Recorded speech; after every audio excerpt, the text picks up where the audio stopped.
Bueno, hermano, vamos a estar en la carta de los Gálatas, capítulo 3, y vamos a estar hoy en el verso del 1 al 9. Estamos siguiendo todo el hilo, el flujo de pensamiento que trae el apóstol Pablo, ¿verdad? Y vamos a estar disfrutando en este mes de agosto de este evangelio precioso, por gracia, que aparece en toda esta carta. Así que Gálatas, capítulo 3, versículo del 1 al 9. Y he titulado el mensaje de esta mañana, Iniciando y terminando por el Espíritu. Algo tan confuso en estos tiempos, ¿verdad? Pero iniciando y terminando por el Espíritu. Dice la palabra allí en el verso 1, oh Gálatas, insensatos, ¿quién os fascinó para qué? ¿Para qué? Para no obedecer a la verdad. A vosotros ante cuyos ojos Jesucristo fue ya presentado claramente entre nosotros. ¿Cómo? Crucificado. Dice, esto solo quiero saber de ustedes. ¿Recibiste el Espíritu por las obras de la ley o por el oír con fe? Una pregunta retórica. ¿Tan necios sois? Habiendo comenzado por el Espíritu, ¿ahora vas a acabar por la carne? ¿Tantas cosas has padecido en vano? Si es que realmente fue en vano. Y la pregunta que sigue él, aquel que le suministra el Espíritu, el que le da el Espíritu hace maravillas y hace maravilla entre vosotros, dice, ¿lo hace por las obras de la ley o lo hace por el oír con fe? Y ahí hay un argumento y dice, así Abraham creyó a Dios y le fue contado por justicia. Sabed por tanto que los que son de fe, estos son hijos de Abraham. Y la Escritura, previendo que Dios había de justificar por la fe a los gentiles, dio de antemano la buena nueva a Abraham diciendo, en ti serán benditas todas las naciones, de modo que los que son de la fe son bendecidos con el creyente Abraham. Oremos, ¿verdad?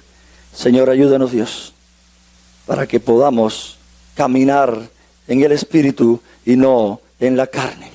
Pero ayúdanos a entender el significado de lo que tú quieres decir en este pasaje, Señor. Ilumínanos para no andar viviendo vidas carnales. Ayúdanos a que, como tú dices, de la manera que entramos en Él, andemos en Él. Y que tu palabra pueda ser expuesta, Señor, y que nos lleve a un cambio, que nos lleve a una reacción diferente ante tu voz, Señor. Y que podamos aplicar los principios que están en ella de manera práctica, para que podamos ser transformados cada día por tu palabra en este mundo en el que estamos, Señor. Gracias porque no nos dejaste solos, nos diste a tu Espíritu que vive en nosotros y es el que está haciendo la obra en nosotros y que nos va a perfeccionar hasta el día que venga Jesús a buscarnos. Gracias por Él. Amén. Amén.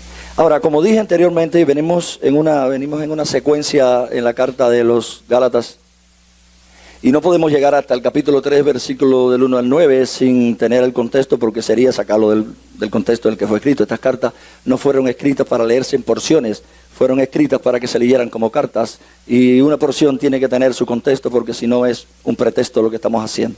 Ahora, como dije anteriormente en las primeras lecciones que vimos, una carta que se ocupa principalmente de una división social y racial en la iglesia. Así que en esta iglesia de Galacia había una división social y racial. Un grupo de maestros allí insistían en que los gentiles debían practicar todas las costumbres y ceremonias de la ley de Moisés para ser plenamente aceptados y completamente agradables a Dios. Lo cual constituía, según vimos en las primeras lecciones, no simplemente un ataque a la persona de Pablo, sino al evangelio mismo. Esto es lo que constituía un ataque al evangelio mismo. Así que el contenido de la carta lo vemos en los primeros 5 versículos y fue la primera prédica que tuvimos de ella. Ahí vemos el contenido reflejado en el mismo saludo, donde Pablo menciona los 2 temas principales de esta carta. Y dice la autoridad que él tiene como apóstol y el contenido del mensaje del evangelio que él predica. Y toda la carta habla de esto. Por eso les decía, vamos a estar disfrutando, hermano, en este mes de agosto del evangelio de la gracia de Dios defendido por el apóstol Pablo. Ahora, Pablo da una vista previa a los temas principales. Y él dice, cuando hablamos en la primera lección, solo para recordar y no perder el vínculo, ni el flujo de pensamiento, él dice que no era apóstol por hombre ni de hombre, sino que lo había recibido directamente del Señor Jesucristo. Y su mensaje era que Cristo murió por nuestros pecados para liberarnos del presente siglo malo, del poder del presente siglo malo. Ese era su mensaje. Luego Pablo expresa su gran indignación en el otro tema que compartimos. La indignación con estas iglesias. ¿Por qué? ¿Recuerdan por qué Pablo estaba indignado con la iglesia de los Gálatas? Dice, porque habían dejado el evangelio por un evangelio distinto. Y él mismo aclara, no es que haya otro, pero dejaron el verdadero. El otro es el falso. Ahora, la verdad fundamental de esta porción que estuvimos viendo es que solo hay un evangelio. Y por tanto hay una maldición, como él mismo decía ahí, sobre aquellos que pervierten o que quieren pervertir el evangelio para tratar de agradar a los hombres. Ahora, Pablo defiende su evangelio en el capítulo 1, en el verso del 11 al 24, cuando compartimos allí. Los judaizantes pensaban que el evangelio de Pablo acerca de la justificación por la fe era inadecuado. Y ahí está cuando la vida se rige por pensamientos, hermanos, y no llevamos el pensamiento cautivo a la palabra de Dios. Ellos pensaban que el evangelio de Pablo de la justificación por fe era inadecuado. Así que, ¿qué hicieron? Agregaron otros requerimientos. Pero para poder imponer su versión sobre la iglesia, tenían que primero desacreditar al apóstol Pablo. ¿Y qué fue lo que hicieron? Tratar de desacreditar al apóstol Pablo. Hermano, este es el mismo modo operandi que el enemigo de Dios desde Génesis tiene. Para tratar de imponer sobre la iglesia su versión, desacredita a los que Dios ha puesto. Así que esto lo estaban haciendo en su ausencia. En la ausencia de Pablo estaban haciendo todo esto por detrás. Lo vimos allí en este punto cuando tocamos este tema. Diciendo que Pablo no era de los apóstoles originales, sino que era uno de los de segunda mano. Aquellos enviados por la iglesia como cosa humana que envían a una persona. Y también, por supuesto, si no era uno de los apóstoles, su mensaje era para ser cuestionado también. Porque no tenía la misma autoridad que el mensaje de los apóstoles escogidos por Jesucristo. De ahí pasamos al capítulo 2, hermano, donde podemos ver la confrontación en el capítulo 2 del 11 al 21 de Pablo a Pedro, y fue el que vimos la semana pasada, hermano. ¿Y por qué fue? ¿Se recuerdan? ¿Por qué fue la confrontación de este apóstol al otro apóstol? ¿Porque tenía celo? ¿Porque le iba a levantar el piso, como dicen, le iba a hacer echar el piso? No. La Escritura revela que la confrontación fue porque Pedro, en estas circunstancias, no andaba conforme a la verdad del evangelio. La práctica que estaba haciendo Pedro, comiendo con los judíos y después comiendo con los gentiles y retrayéndose por miedo a los hombres, a los legalistas y a los fariseos, hermano, no era conforme a la verdad del evangelio. Ahí aplicamos algo para nuestra iglesia, hermano. Nosotros no tenemos este problema, no tenemos judíos aquí entre la iglesia y cristianos viviendo, no tenemos ese. Pero sí tenemos prácticas, decíamos en la aplicación el domingo pasado, sí tenemos prácticas que van en contra de la verdad del evangelio. Y hablamos de ¿cuál? ¿De cuál hablamos? La murmuración, una práctica que desde el Antiguo Testamento el diablo ha introducido dentro de la iglesia, la queja y la murmuración en vez de hacerlo a la manera de Dios. Así que una práctica no conforme a la verdad del evangelio, porque lo que habla la palabra de la verdad del evangelio era vivir en conexión y sometiéndonos unos a otros, no murmurándonos. Y decía la palabra también, si alguno tiene queja contra otros, porque alguien pecó incluso contra mí, ¿qué dice la Biblia? Esta mañana lo vimos en el estudio. Bueno, dice simplemente, en la cruz del Calvario está la solución, no en la murmuración. Porque dice, de la manera en que Él nos perdonó, pues tú con el otro también. No hay opciones, nunca los va a haber para la murmuración. La murmuración vimos el domingo pasado que era una estrategia del enemigo de Dios a través de toda la Escritura para desestabilizar el cuerpo de Cristo, para hacerle daño a la iglesia. Por tanto, hermano, la implicación y la aplicación que teníamos era, donde escuche la murmuración, si eres un siervo de Dios, si eres un columna y baluarte de la verdad, haz lo que hizo Pablo. ¿Necesitamos hijos de consolación? Sí, pero necesitamos Pablos, hermano, que puedan llamar a reflexionar a aquellas personas que no viven de acuerdo a la verdad. Y este es el contexto donde vamos a entrar hoy. Ahora pasamos al capítulo que viene, por favor, ahí en el capítulo 3. Ahora, esta experiencia del apóstol Pablo, Pedro creía con toda certeza en el evangelio de la gracia, hermano. Y tengo que tomar agua.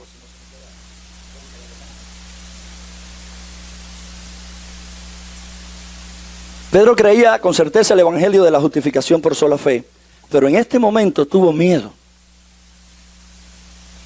Y estuvimos bastante compartiendo sobre este punto, hermano. Y por eso fue confrontado. Ahora, en los primeros versos que vamos a estar mirando hoy, Pablo tiene dos pilares, la experiencia de los Gálatas, pero no una experiencia sobre la Escritura, sino la experiencia esclava de la Escritura que tenían los Gálatas. Y es lo que vamos a estar mirando hoy aquí, hermano. Y los dos puntos que vamos a estar viendo más la aplicación final sería, el primero, la insensatez de los Gálatas. Vamos a estar observando la insensatez de los Gálatas. Y número 2, las razones de la insensatez. Y vamos a poder llevar una aplicación para el tiempo que estamos viviendo tú y yo hoy aquí. Así que la insensatez, de los Gálatas, y dice el mismo verso 1 ahí en el capítulo 3, oh Gálatas, ¿qué? Insensatos. ¿Quién los ha fascinado? A ustedes ante cuyos ojos Jesucristo fue presentado. Recordemos, hermano, que el apóstol Pablo tenía un solo mensaje. ¿Cuál era? Él dijo, no me propuse predicar otra cosa que no sea una sola cosa. ¿Cuál? Jesucristo crucificado, y por supuesto el Nuevo Testamento son todas las implicaciones de eso. Y ahora le está diciendo, ante cuyos ojos fue presentado Jesucristo crucificado. ¿Quién los fascinó? ¿Quién los estropeó? Y para poder entender estas palabras, hermano, es necesario recordar lo que estas iglesias habían hecho. ¿Qué fue lo que hicieron las iglesias de Galacia? Para poder entender esta porción, tenemos que ver toda la carta y ver qué es lo que sucedió. ¿Qué es lo que hicieron? Y la respuesta está en el versículo 6 del capítulo 1. Y dice, me maravillo de que tan pronto hayas abandonado al que los llamó. Él no está diciendo, yo me maravillo de que estás abandonando una doctrina para coger otra doctrina. Él está diciendo, me maravillo, me asombro de que has abandonado a aquel que te llamó. Has abandonado al que te llamó por la gracia de Cristo para seguir un evangelio diferente. Ahí está el asombro de este hombre. Y estas iglesias de Galacia habían recibido el evangelio de la justificación por la sola fe en Cristo. Pero ahora de una manera sencilla se habían dejado arrastrar por la enseñanza de los judaizantes. Se dejaron arrastrar por otras enseñanzas. La de los judaizantes de que la justificación no era por la sola fe, sino por la fe más obra. Hay una tendencia hoy en la iglesia cristiana también que es que nosotros entramos a la vida cristiana por fe, pero ya una vez que estamos dentro de la vida cristiana, el caminar en la vida cristiana es por obediencia. Y eso es algo totalmente distorsionado de la verdad del evangelio. Porque el mismo Señor es el que dice que caminamos hoy por la misma o de la misma manera que entramos, por fe. El justo dice, vive, anda por fe, no por obediencia. Ahora, la fe trae como resultado esa obediencia. Y no podemos perder el vínculo porque caemos entonces en la enseñanza de los fariseos estos, de los judaizantes, que decían que fe más obra es igual a salvación. No. Fe que salva es salvación. La fe en el Señor Jesucristo es la que da salvación. Así que, ¿qué actitud se escondía detrás de este abandono del evangelio como lo habían recibido ellos? ¿Qué actitud se esconde detrás? Porque sabes, hermano, como dice Paul Trier en los estudios que hemos estado viendo, detrás de cada pecado hay un pecado, hay una actitud escondida en lo profundo del corazón. ¿Qué actitud se escondía detrás de este abandono del evangelio? Bueno, Pablo expone que detrás de ese abandono no solo había una especie de traición espiritual, sino que también había insensatez. ¿Y saben lo que es insensatez, hermano? Irracionalidad. Estoy en contra de un cristianismo intelectualista. Pero hermano, estamos viviendo tiempos donde ese no es el problema de la iglesia. El problema de la iglesia es que se ha querido dejar el intelecto del ser humano fuera de la iglesia. Y se ha querido traer el corazón como la base del ser humano. Y muchas veces en la puerta de la iglesia se deja el intelecto y eso va en contra de toda la escritura.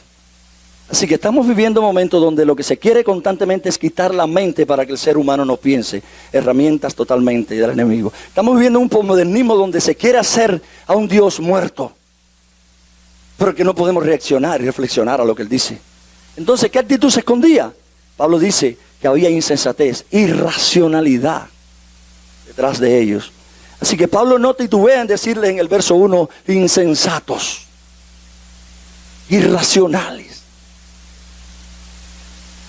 Y luego le repite la misma idea en el verso 3, cuando lo hace ahora de manera retórica con una pregunta. ¿Tan insensatos son? ¿Tan irracionales son? Le dice a ellos. Y dicho de otro modo, Pablo los reprende por no usar una facultad dada por Dios, hermano. Y que nos distingue de las bestias, el entendimiento. Una de las que nos distingue de las bestias, por no usarla, entendimiento. La Escritura dice en el Antiguo Testamento, mi pueblo pereció porque le faltó conocimiento. Y no tiene nada que ver con un conocimiento místico. Cuando analizamos el contexto en el que está escrito, dice conocimiento de la palabra de Dios que había sido revelada en ese entonces. No conocían la ley de Dios y por eso pereció. Estamos viviendo tiempos donde al quitar el conocimiento de la palabra de Dios, muchas iglesias están sucumbiendo hoy al evangelio. Están sucumbiendo, quitándose, moviéndose.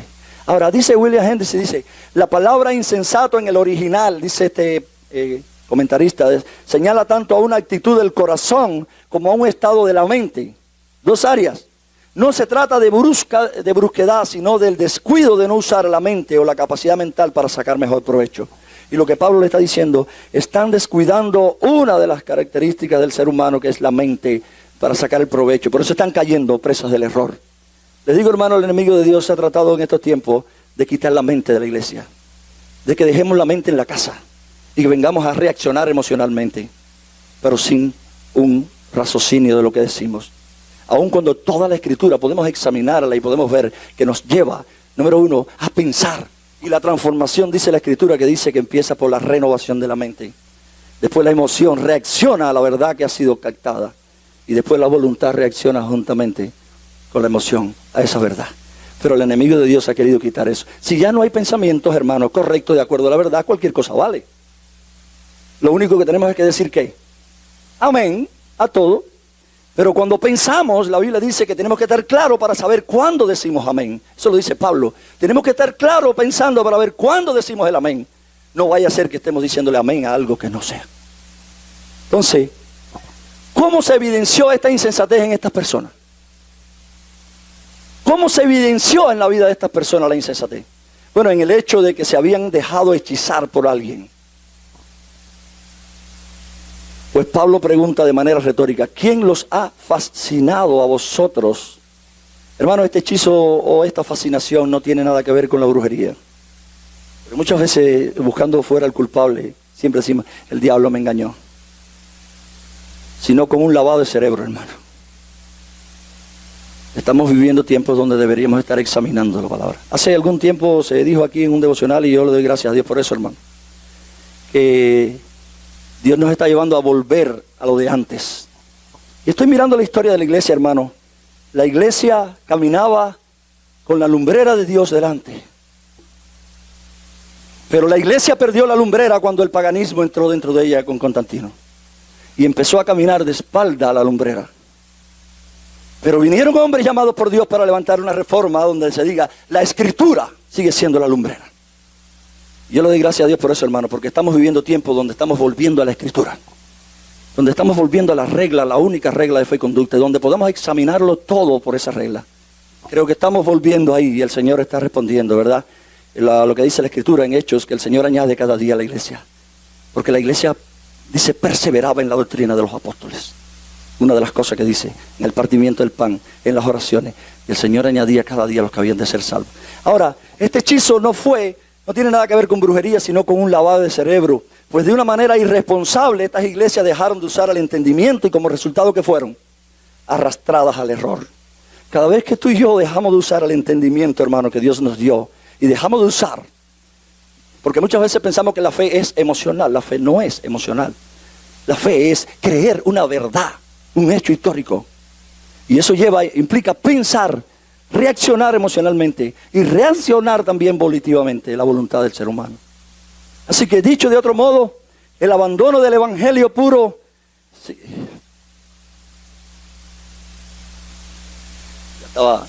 el abandono del evangelio puro se debió a que falsos maestros estaban vendiendo una versión barata y pervertida del evangelio. Y estas iglesias, contrario al uso de toda razón y al uso de toda evidencia, lo habían comprado. Saben, hermanos, nosotros estamos en un país que si alguien saca algo de rebaja, nosotros queremos comprarlo aunque no nos haga falta. ¿Verdad? Solo hay que mirar las colas en las tiendas cuando hay algo de rebaja, aunque ya no sirva.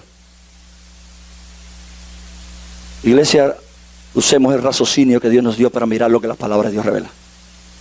Para no comprar un evangelio barato. Un evangelio que nos lleve fuera de la verdad de Jesús. Así que dicho de otro modo, el abandono del evangelio puro se debió a que los falsos maestros estaban vendiendo una versión barata y pervertida del evangelio, y las iglesias, contrario al uso de toda razón, habían comprado. Y por eso Pablo les dice, sin miedo, sin titubeo, insensatos. Yo me imagino que esa palabra haga reflexionar a algunos allí en Galacia. Insensatos. Pero es que esto levanta otra pregunta, una segunda pregunta. Cuando se dice que estas iglesias dejaron de usar su razón y actuaron en contra de toda evidencia, ¿a qué evidencia nos referimos? ¿A qué evidencia está hablando Pablo? ¿Qué evidencia? Y el segundo punto que vamos a estar compartiendo en esta mañana son las razones de la insensatez. ¿Y por qué era insensato lo que estas iglesias habían hecho?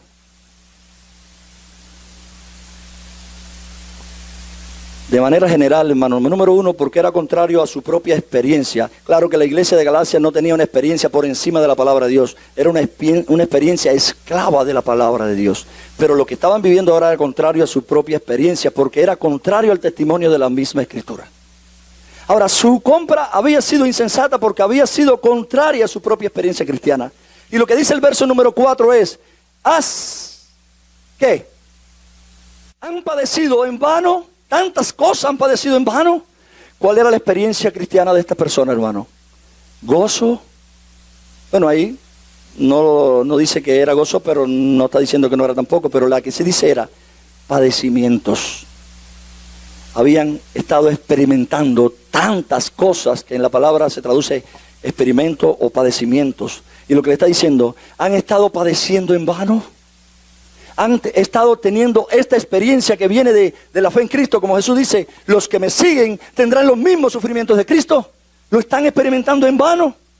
Y la pregunta retórica que Pablo les hace, ¿han experimentado tantas cosas en vano? Pero esto levanta otra pregunta. ¿Qué es lo que habían experimentado estos hermanos? Y la respuesta está en los versos del 2 al 5. Y el apóstol dice, esto es lo único que quiero averiguar de ustedes. En el contexto donde estamos, hermanos, nosotros tenemos otro, y cuando lleguemos a las aplicaciones vamos a hablar desde el nuestro. Pero en el contexto donde estamos exponiendo la palabra, lo que dice es, esto es lo único que yo quiero averiguar de ustedes. Y la pregunta retórica es, ¿recibiste el Espíritu por las obras de la ley o por oír con fe? Estamos viviendo tiempos donde las personas quieren recibir el Espíritu y están luchando haciendo cosas para que el Espíritu venga. La pregunta es, ¿lo recibiste por el oír con fe o por hacer obras de la ley? ¿Es por un obrar humano o es por un recibir? Porque algo ha sido otorgado. Y entonces dice, tan insensatos son, les vuelvo a decir lo mismo, tan insensatos son, comenzaron por el Espíritu. ¿Cuál fue el Espíritu? ¿A qué está refiriendo esto del Espíritu y la carne? Hermano, porque muchas veces el moralismo dentro de la iglesia, cuando se habla de carne, piensa en adulterio, chisme, fornicación, murmuración. Pero aquí está hablando de carne en otro sentido. Ellos comenzaron por el Espíritu y era creyéndole a Dios. Y ahora estaban terminando por la carne, que era haciendo algo más de creer en Dios.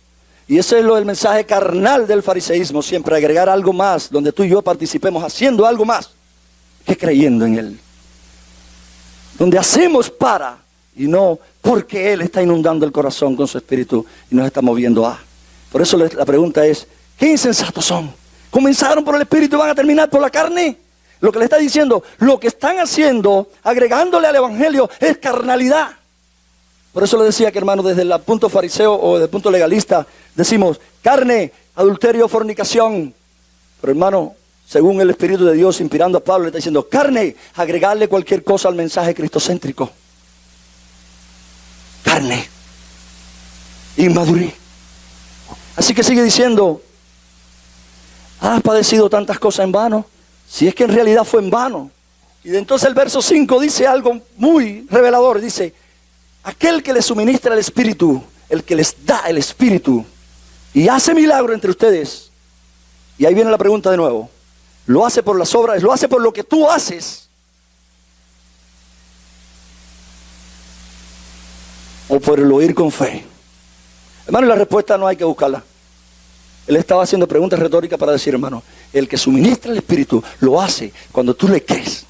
Porque eso es lo que dice Pablo en otra carta. Dice, habiendo oído y habiendo creído, fuiste sellado con el Espíritu. No es que el Espíritu viene 10% y después viene un 20% y viene un 40% hasta que venga el 100%. La Escritura dice, vino el Espíritu y es el sello que tenemos los cristianos. Esta mañana vimos en el estudio, hermano, la presencia del Espíritu en nosotros, donde empieza a obrar de tal manera que empieza a brotar fuera la obra de Él.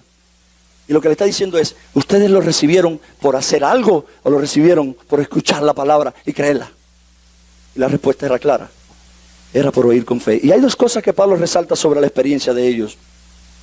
Estos hermanos, número uno, habían visto claramente a Cristo crucificado. ¿Quién los ha fascinado, dice, a vosotros, ante cuyos ojos Jesucristo fue presentado públicamente como crucificado? Habían estado viendo a la persona de Jesús mostrada por el apóstol Pablo. Esto es lo que habían estado viendo. Y estaban reaccionando por alguien que vino vendiendo un mensaje diferente. Ahora, Pablo les recuerda a estos hermanos cómo fue que ellos llegaron del paganismo a Cristo. Lo que les está diciendo en otras palabras es, ¿cómo fue que ustedes llegaron del paganismo a Cristo? Fue por fe. Fue por creer el mensaje del Evangelio. Y eso es lo que les recuerda. No es simplemente que Cristo había sido presentado delante de ellos, es que había sido presentado públicamente como crucificado. Y ellos le creyeron. Había sido presentado el mensaje como crucificado delante de la iglesia y ellos le creyeron. Y este es el Evangelio, hermano. No es una información general acerca de Cristo, sino una proclamación específica de lo que Cristo hizo por medio de su muerte. Esta mañana cantábamos gracias por la cruz, ¿verdad? Les decía, hermano, que deberíamos amanecer cada día agradeciendo por Él. Cuando los seres humanos estaban buscando, ayúdame Señor, yo quiero que tú cambies todo esto, el Señor le dice, un niño le es nacido. Esto no es lo que yo necesito, tal vez pensaban las personas, no necesita un niño. Y Dios le dice, sí, necesita un niño, porque tu solución está fuera de ti, está en Él, y yo te lo regalo. Así que, hermano, lo que deberíamos estar haciendo cada día cuando entendemos la gracia de Dios es alabando al Cordero de Dios. Por tanto, lo que Pablo dice también en 1 Corintios es, nosotros, cuando estuvo cuestionando el problema en que unos seguían a Pablo, unos a Apolos, unos querían seguir a Apolo que era más elocuente que Pablo, y algunos querían seguir y tenían una cantidad de grupos, subgrupos, siguiendo hombres, y él les dice, lo que les está diciendo allí es, nosotros les predicamos a una persona que no es ni a Pablo, ni es Apolo, se llama Jesucristo. Y él dice ahí en 1 Corintios 1:23, nosotros predicamos a Cristo su crucificado. Pero él aclara dos reacciones que la están hoy en la iglesia del Señor. Para los legalistas, ¿qué dice?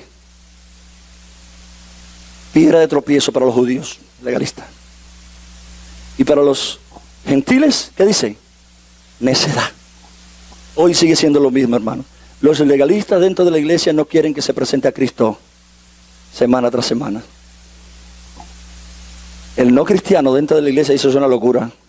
Basta. Pero dice el Señor, pero nosotros los escogidos, Cristo poder de Dios, es lo que necesitamos. Así que, y esta es la primera razón por la que se compra de un evangelio barato de fe más obra, era una insensatez. ¿Por qué? Porque su acción contradecía la obra de Cristo en la cruz. Y es el mismo tema, hermano, andando no conforme a la verdad del evangelio. La acción de los Gálatas estaba contradiciendo la obra de Cristo en la cruz. La obra de Cristo fue completada en la cruz y los beneficios de su crucifixión son para toda carne, tanto judíos como gentiles, hermano. Los pecadores pueden ser justificados ante Dios y por Dios no a causa de sus propias obras, sino a causa de ese único sacrificio, Jesucristo. John Stott, en su comentario, dice, el evangelio no es un consejo para los hombres. Es triste como hemos perdido el foco muchas veces y cuando decimos que predicamos el evangelio, lo que hemos estado predicando son consejos. ¿Somos el pueblo de Dios llamado para predicar consejos? No. Somos el pueblo de Dios llamado para predicar virtudes del Cordero. Y esa es la buena noticia, que lo que yo no puedo ni tú puedes, lo tiene el Cordero. Y eso es lo que dice. John Stott dice, el evangelio no es un consejo a los hombres, sino una buena noticia sobre Cristo. No es una invitación a que hagamos algo, sino una declaración de lo que Dios ha hecho.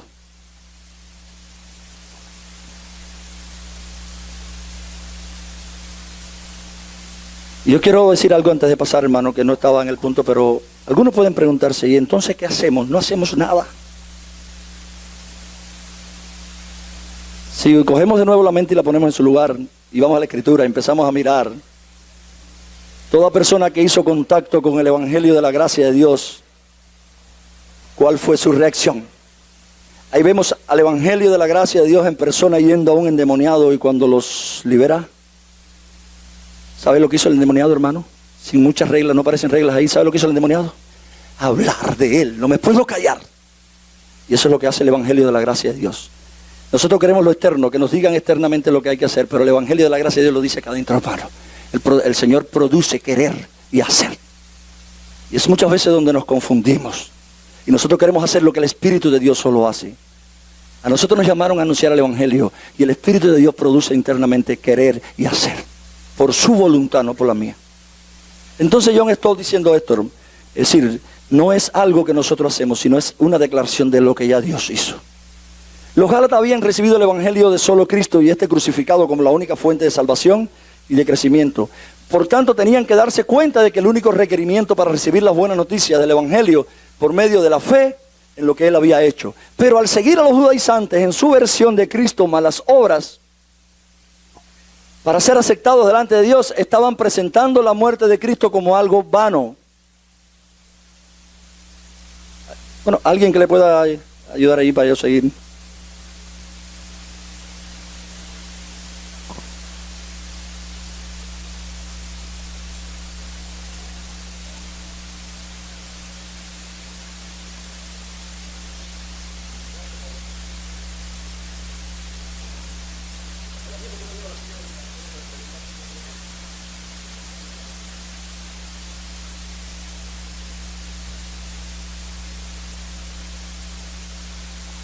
Gracias, hermana. Al seguir a los judaizantes en su versión de Cristo más las obras de la ley para ser aceptado delante de Dios, estaban presentando la muerte de Cristo como algo vano, hermano. Estaban presentando la muerte de Cristo como algo vano, anulando la gracia de Dios, dice el 2:21. Anulando así la gracia. Estaban removiendo el escándalo de la cruz. La cruz de escándalo, ¿para quiénes, hermano? Para los religiosos. La cruz es un escándalo, porque la cruz nos humilla. Pero la cruz también nos exalta después. Así que estaban removiendo el escándalo y estaban mostrando que estaban hechizados, y es lo que dice ahí. ¿Y cómo estos hermanos habían recibido el Espíritu Santo? El mismo pasaje en el verso 5 dice que aquel que les suministra el Espíritu y hace milagros, lo hace por el oír con fe. No es algo que tú y yo buscamos. Y Pablo dice en el verso 2 que ellos no compraron ni se ganaron el Espíritu, sino que lo recibieron. Y esto es lo único que quiero averiguar, dice, lo recibiste por las obras de la ley o por la ley con fe. Y todo eso está muy retórico y muy claro. Y esta es la segunda razón por la que su compra de un evangelio barato de fe más obra era insensatez. Porque sus acciones contradecían la obra del Espíritu en sus vidas. Las acciones de los Gálatas contradecían la obra del Espíritu en sus vidas. Y hay tres preguntas importantes que se desprenden. ¿Cuál es la relación entre volverse cristiano y recibir el Espíritu? Hoy tenemos, hermano, enseñanzas que no están muy sujetadas a la palabra de Dios. Y una de ellas es que uno se hace cristiano y un tiempo posterior se recibe el Espíritu de Dios. Aun cuando la Escritura dice que habiendo oído y habiendo creído, eres sellado con Él. Pero esas son enseñanzas que siguen calando el cuerpo de Cristo. Ahora, ¿cuál es la relación de volverse cristiano y recibir el Espíritu? Y dice la Escritura, ahí en Romano, el mismo Pablo, que volverse cristiano significa recibir el Espíritu. Porque si no, no es cristiano. Y dice en el verso 9 del capítulo 8 de Romano, sin embargo ustedes no están en la carne, sino en el Espíritu. Dice a la iglesia en Roma, si en verdad el Espíritu de Dios habita en ustedes. Pero ahora le hace una aclaración, porque si alguno no tiene el Espíritu de Cristo, ¿qué dice? No es de Él. No es posible una persona que sea creyente, que sea cristiano, y tenga que esperar un tiempo después para recibir el Espíritu de Cristo. No es según la declaración de la Escritura. Entonces sería muy bueno analizar bien la Escritura. Por eso decía, usar la mente, no dejarla botada, hermano, traerla de vez en cuando en los estudios en la casa, cuando estoy leyendo un libro, cuando estoy haciendo lo que yo estoy haciendo, y ponerle la mano en función para mirar lo que Dios está revelando. No vaya a ser que el enemigo de Dios esté sembrando en mi mente algo distorsionado. Y esta es la razón por la que es tan importante no ver la vida cristiana solo en términos de cambio de conducta. Para muchas personas hoy, la vida cristiana, la esencia de la vida cristiana es un cambio de conducta. Pero eso los moralistas lo hacían, eso lo hacían los fariseos. Sin embargo, lo que presenta la Escritura es la vida cristiana, es el Espíritu viviendo en la persona. Ya morando en la persona.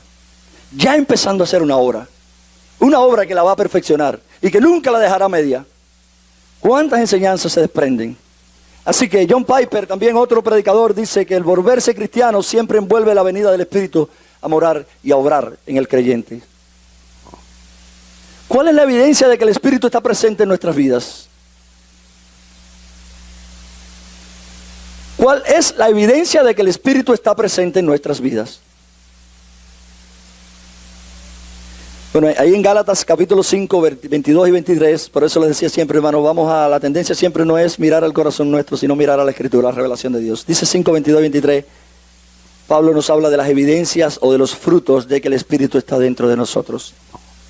Y dice, el fruto del Espíritu, hermano, amor. No un amor sentimental, eso no lo vamos a explicar, eso lo explicamos en la reunión de liderazgo el día que la dimos. Amor, gozo, paz, paciencia, esta mañana hablamos de él, benignidad, bondad, fidelidad, mansedumbre, dominio propio. Recuerdo el predicador que dice que una de las evidencias de tener el Espíritu no es hablar en lengua, sino controlar la lengua, dominio propio. Contra tales cosas no hay ley. Y la idea entonces es que nuestro crecimiento en la vida cristiana es el resultado de la obra poderosa del Espíritu en nuestra vida. El crecimiento es el resultado de esa obra del Espíritu de Dios en nuestra vida. Ahora, ¿cómo se recibe según la Escritura el Espíritu en nuestras vidas? Bueno, y esa es la pregunta fundamental del texto. Pues el punto aquí no es tanto si ellos tenían o no, sino cómo lo habían recibido. Pablo da por sentado que lo tenían, pero ¿cómo lo recibieron? Y Pablo dice, por las obras de la ley o por el que oír con fe. Y la respuesta es clara, por el oír con fe. El versículo 2 y el 5, que no es más que la diferencia entre la ley y el evangelio, lo que está diciendo, ¿por qué viven? ¿Por la ley o por el evangelio? Y lo que les está diciendo, dejaron el evangelio para caminar por ley. Mientras la ley dice, haz esto, el evangelio dice, Cristo hizo esto. Y la ley requiere obras logradas por el esfuerzo humano, y el evangelio requiere fe en lo que Cristo ha logrado. Es una contradicción. La ley requiere obras logradas por esfuerzo humano y el evangelio requiere fe en lo que Cristo ha logrado. Y en el verso 2 Pablo deja claro de manera retórica que ellos lo habían recibido por fe. Ahora, ¿cuál era el problema entonces de ellos? El problema es que después de haber comenzado por el evangelio puro de la sola obra de Cristo, a causa del evangelio pervertido que entró en la iglesia, habían comprado ahora una fe más obra, un evangelio falso. Ahora se estaban volviendo a la ley. La herejía de los Gálatas era que se inicia por fe, pero se continúa por obra. La herejía de estos tiempos sigue siendo empezar por fe y caminar por obediencia, hermano. Se camina de la misma manera, dice el Señor, de la manera que empezaste en Él, andar en Él, por fe en la persona de Jesús. ¿Y cuál es la exhortación de Pablo para ellos, para los Gálatas? De una manera retórica se les dice que debían continuar la vida cristiana como la iniciaron, por la fe, porque de lo contrario estarían andando según la carne. Y los que viven según la carne, ¿qué dice el mismo pasaje?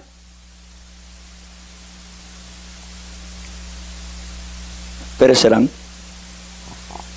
Y esto es lo que Pablo se refiere en el verso 3. Dice, habiendo comenzado por el Espíritu, vas a terminar por las obras de la carne.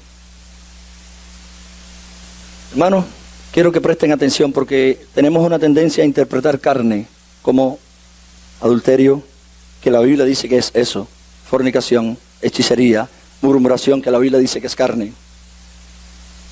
Pero carne se refiere a la naturaleza caída que no quiere sujetarse a Dios. Carne se refiere a la naturaleza caída que no quiere sujetarse a Dios, sino que quiere vivir gobernada por los deseos, como dice Romanos 8:7. Y muchas veces esta carne tiene una apariencia vil o libertina, como dice Gálatas 5:19, adulterio, enemistades, pleito, muchas veces, pero no únicamente, hermano. Porque aquí en Gálatas 5:19 dice, las obras de la carne son evidentes, las cuales dice son inmoralidad, impureza, sensualidad, todo esto, hermano. Pero lo que vemos aquí muchas veces, esta carne tiene apariencia religiosa, y lo que está diciéndole Pablo a los Gálatas es, la carne en ustedes está teniendo apariencia religiosa. Están queriendo mostrarle a otros que ustedes sí viven cumpliendo las reglas de Dios. Y eso es religión, eso es carne. La herejía de los Gálatas era que se inicia por fe, pero que se continúa por obra. Pero este texto nos advierte que tal filosofía de crecimiento de fe más obra es carnal. No es espiritual. Así que dicho de otro modo, andar según la carne no es solo andar desenfrenadamente, es también andar obrando para ganar aprobación de Dios o para obtener los favores de Dios. Cuando vemos personas obrando o haciendo algo para obtener favores de Dios y para agradar a Dios de esa manera, hermano, está andando en la carne según lo que el Espíritu de Dios reveló a la iglesia a través del apóstol Pablo. Ahora, ¿es carnal tratar de cumplir la ley para ganar aceptación entre Dios? Sí, porque Romanos 10:3 dice que es dejar a un lado el método de Dios, y la carne es darle la espalda a Dios y creer lo que mi emoción y mi sentimiento dice. Y dice Romanos allí en el versículo que les estoy anunciando, 10:3, que es a un lado dejar el método de Dios y poner el nuestro. Y lo dice el mismo Pablo de esta manera: pero desconociendo la justicia de Dios, no queriendo conocerla, la justicia de Dios, y procurando establecer la suya propia, dejar el método de Dios, de una justicia recibida por fe, para establecer una por obras humanas, dice, no se sometieron a la justicia de Dios. Y eso es carne. Ahora, ¿cómo nos sometemos a Dios entonces? Bueno, hermano, comenzando y continuando por la fe. Y el justo vive por la fe, entra por la fe, camina por la fe. Y eso es lo que dice Pablo en Romanos 17, que en el Evangelio la justicia de Dios se revela por fe y para fe. No es la justicia que nosotros hacemos buscando un obrar para ser aceptados delante de Dios, sino en la que le creemos a Dios. Por eso es que en el Nuevo Testamento aparece el pobre en espíritu. Y el pobre en el espíritu es aquella persona que se reconoce en bancarrota delante de Dios y espera en una obra de Dios y no en la de los hombres. Así que, porque mientras la carne es la insubordinación de religiosos que responden a la palabra de Dios no confiando en el Espíritu sino en sí mismo, la fe responde a la palabra de Dios dejando lugar para la obra del Espíritu en nuestras vidas. Muchas veces queremos manipular al Espíritu de Dios para hacer algo en vez de confiar en lo que Él ya está haciendo. Muchas veces clamamos para que el Espíritu entre cuando está. Muchas veces clamamos de una manera distorsionada la Escritura. Si está, ¿cómo lo llamamos? Esa es falta de fe, hermano. Porque deberíamos creer lo que dice la Escritura, que está. ¿Desde cuándo? Desde el día que oímos y creímos, fuimos sellados con Él. Si no, no somos cristianos. Si no está, no somos cristianos. Es lo que dice Pablo, inspirado por Dios. Ahora, Tim Keller vuelve a decir, la marca esencial de la vida cristiana no es qué tan lejos hemos progresado en la santificación. Y a veces decimos, mira la marca de esta persona, porque mira cómo ha andado en la santificación, mira cómo va. Bueno, dice Tim Keller, uno de los predicadores ahí ¿cómo se llama esto? En la parte aquí pegada a Canadá. El pastor allí dice que la marca esencial de la vida cristiana no es qué tan lejos hemos progresado en la santificación, sino en qué estamos descansando para llegar ahí. Ahí en nuestras obras o en las obras o la obra del Espíritu Santo. Y hermano, antes de terminar, quiero leerles esta otra frase, hermano. Y este es el estilo de vida al que Pablo se refiere en Gálatas 2:20. Vive Cristo en mí. Eso es un hecho real a través del Espíritu de Dios. Cristo vive en nosotros por el Espíritu. Y cuando Él vive en nosotros por su Espíritu, nos guía. Y lo que ahora vivimos, dice, lo vivimos por la fe en el Hijo de Dios. Ahora, Pablo defiende el contenido de su Evangelio. Uno de sus fundamentos para defender el Evangelio es el argumento de la experiencia de los Gálatas. Quienes habían entendido a Cristo y a este crucificado, pero quienes habían recibido de Dios el Espíritu. Ambas cosas por medio de la sola fe. Por tanto, les exhorta a continuar de la misma manera. Y yo quiero, el tercer punto, hablar de aplicaciones. 3 aplicaciones para nosotros, hermano, con toda su explicación. Y la primera que quiero hoy es que aprendamos de todo esto que creer es también pensar.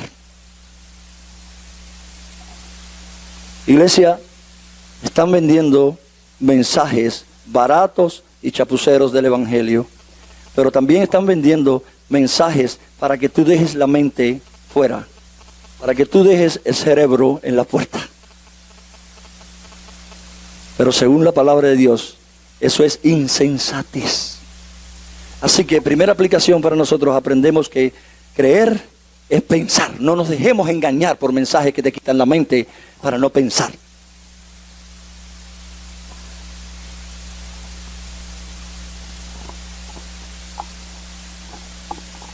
Una de las canciones que más nos gustan a muchos, de Jesús Adrián Romero, dice, parece muy espiritual, hermano, pero examinemos, los invito a examinar la letra a la luz de la Escritura. Y dice, y esperaré, ¿cómo? Pero ¿cómo dice el de la fe? Dice, yo no confío con la mente, sino con el corazón. Y dice la Biblia que el corazón es mentiroso y engañoso. Está diciendo, no confío con el raciocinio, sino con la emoción. Eso es el mensaje que se está vendiendo en la iglesia, hermano. Y podemos volver a la Escritura a ver si eso es bíblico. Si ese mensaje deja a la iglesia fundamentado sobre la palabra, donde la emoción reacciona a la palabra, o deja la emoción como la base. Así que no es descabellado decir que a partir de este versículo muchas veces dejamos de creer porque dejamos de pensar bien. Dios nos ha revelado su precioso evangelio y es su voluntad que sigamos profundizando, hermano. No creo que hemos llegado ni al 10% de lo que significa el evangelio de la gracia de Dios. Les decía que pasaremos una eternidad, como están los de Apocalipsis, elogiando al Cordero de Dios por el significado. Así que no creo que nosotros aquí en un mundo donde estamos inundados por el pecado, todavía vivimos un mundo corrupto, podamos llegar a profundidad a lo que significa. Nos comprometemos o no compremos esa filosofía barata de que primero el evangelio y después la doctrina. Porque el evangelio es la doctrina. El evangelio es la doctrina de Cristo. El evangelio es la piedra fundamental. El evangelio es la piedra fundamental y la verdadera teología, hermano. Ese es el evangelio. Sigamos creciendo en el conocimiento de él. Aplicación número 2. Una de las cosas que queda clara a partir de este texto es que no solo somos salvos por el evangelio, sino que también crecemos por el mismo evangelio. Si tenemos una iglesia que necesita crecimiento, lo que necesita es el evangelio para crecer. Es lo que dice el mismo apóstol Pablo, inspirado por el Espíritu Santo a la iglesia allí también.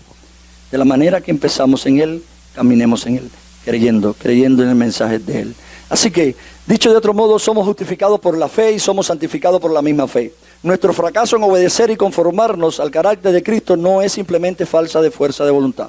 Muchas veces decimos, lo que te pasa a ti es que no tienes la fuerza de voluntad. No tiene que ver con fuerza de voluntad. Tiene que ver, porque muchas veces cuando hablamos de fuerza de voluntad, estamos hablando de un esfuerzo humano para hacer algo. La manera de progresar no es fuerza de voluntad, es arrepentimiento de tu voluntad. Y confiar en la obra de él. Es la manera de la gracia de Dios, la postura de la gracia de Dios, arrepentimiento total. No es más fuerza de voluntad. Así que caminamos de la misma manera. Debemos abandonar nuestros métodos y regresar a la obra del evangelio, hermano, para que nuestros corazones estén cautivados por esta realidad de lo que él hizo por nosotros. Solo el amor de Cristo, dice la Biblia, nos constriñe para vivir, no para nosotros, sino para aquel que murió. No son las reglas, hermano. Las personas hoy caen presos muchas veces y después que pasan por el proceso de las leyes y todo ahí, salen y quieren volver de nuevo.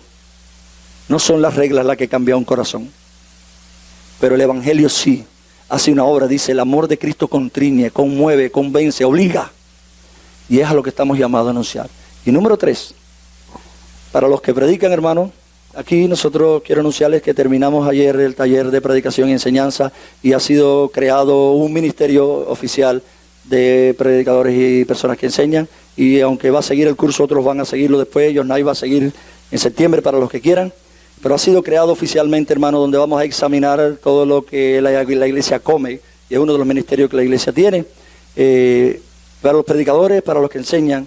Primera de Corintios, capítulo 1, versículo 23, dice, nosotros. ¿Por qué Pablo dice nosotros? ¿A quién estará refiriéndose él? Nosotros predicamos a Cristo y él crucificado. Piedra de tropiezo para los religiosos, como va a ser hoy igual, y locura para los inconversos. Pero nosotros predicamos a Cristo crucificado. Y quiero que escuchen para los que enseñamos, hermanos, lo mismo en células. El remedio para la iglesia no es predicar legalismo. Muchas veces se predica el legalismo para corregir el libertinaje. Hay dos lados. Y muchas veces predicamos legalismo porque hay libertinaje. Pero el remedio no es predicar legalismo para corregir libertinaje, ni predicar libertinaje para corregir legalismo, porque los dos extremos son dos cosas que no son el evangelio. Así que el remedio para la iglesia, para que sane, para que madure, para que crezca, para que haga lo que Dios dice que debe ser, el remedio para la iglesia es predicar el evangelio y las implicaciones. Eso es lo que vemos en el Nuevo Testamento. El Nuevo Testamento, partiendo de los 4 evangelios, es el evangelio y las cartas, sus implicaciones. Así que es predicar el evangelio y sus implicaciones y confiar en que Dios obrará a través de él en nuestras vidas. Y quiero terminar con una frase que ya la hemos estado hablando. ¿Por qué? ¿Por qué es el remedio para la iglesia? Porque el evangelio es poder de Dios para salvación a todo el que cree. Salvación de la condenación eterna, que ya fuimos salvados todos de la condenación eterna, lo que hemos creído, pero salvación del poder del pecado, y esa es la santificación. Sigue siendo el Evangelio, el poder de Dios para que tú vayas cada día abandonando las cosas del viejo hombre y para que vayas avanzando en el nuevo hombre. Oremos. Señor, gracias porque no nos dejaste para que nosotros nos esforcemos. A cuenta nuestra tendencia, Dios, es como Adán y Eva ponerse hojas para hacer algo. Tú vienes y quitas las hojas y nos dice, es un cordero que yo te doy. El regalo de Dios no son hojas de higuera, son corderos. El cordero que quita el pecado. Ayúdanos, Dios, a mirar al cordero de Dios, a la provisión de Dios. Ayúdanos a creer y no devaluar el cordero de Dios haciendo obras humanas para agradarte. Ayúdanos para caminar por fe, porque dice tu palabra que sin fe es imposible agradarte. Ayúdanos a mirar creyendo y con la vista puesta en Él, para que podamos ser transformados en la medida que estamos mirando su gloria, la gloria del unigénito Hijo de Dios. Amén. Amén.